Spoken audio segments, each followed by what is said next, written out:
তোলাবাজি এবং দুর্নীতির গুরুতর অভিযোগে গ্রেফতার হলেন হুগলির চন্দননগরের দুই হেভিওয়েট তৃণমূল নেতা।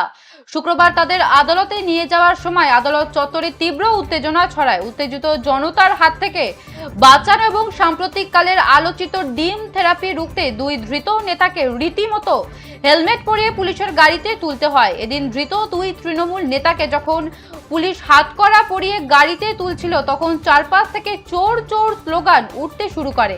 জানা গেছে, সম্প্রতি বিভিন্ন জায়গায় তৃণমূল নেতাদের লক্ষ্য করে ডিম ছোড়ার ঘটনায় পুনরাবৃত্তি রুখতেই পুলিশ আগাম সতর্কতা হিসেবে ধৃতদের মাথায় হেলমেট পরিয়ে দিয়েছিল। কারণ আগে থেকেই আদালতের বাইরে হাতে ডিম নিয়ে ওত পেতে অপেক্ষা করেছিলেন বিজেপি কর্মীরা।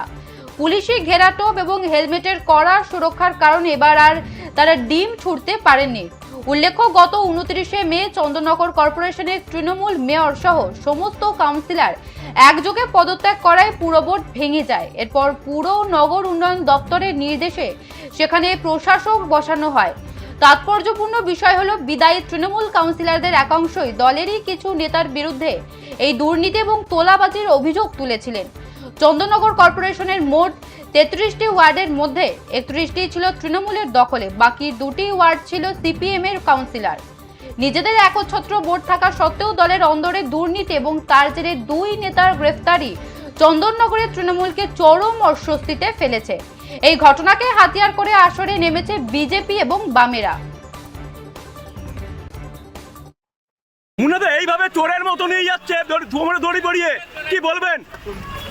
আইনের পথে চলবে, কিন্তু এইভাবে একাধিক দুর্নীতি আপনার নামে আছে, তোলাবাজি থেকে হুমকি। অভিযোগ আইনের তার বিচার হবে। কিন্তু এইভাবে কোমরে দড়ি পরিয়ে এই চন্দননগরে এই প্রথম এই বিষয়টা দেখা যাচ্ছে। চন্দননগর মানুষ, ওই যে সংস্কৃতি মানুষ, কি বলবেন এই বিষয়টা? আইনের শাসন প্রতিষ্ঠা হচ্ছে, আইনের শাসন প্রতিষ্ঠিত হচ্ছে।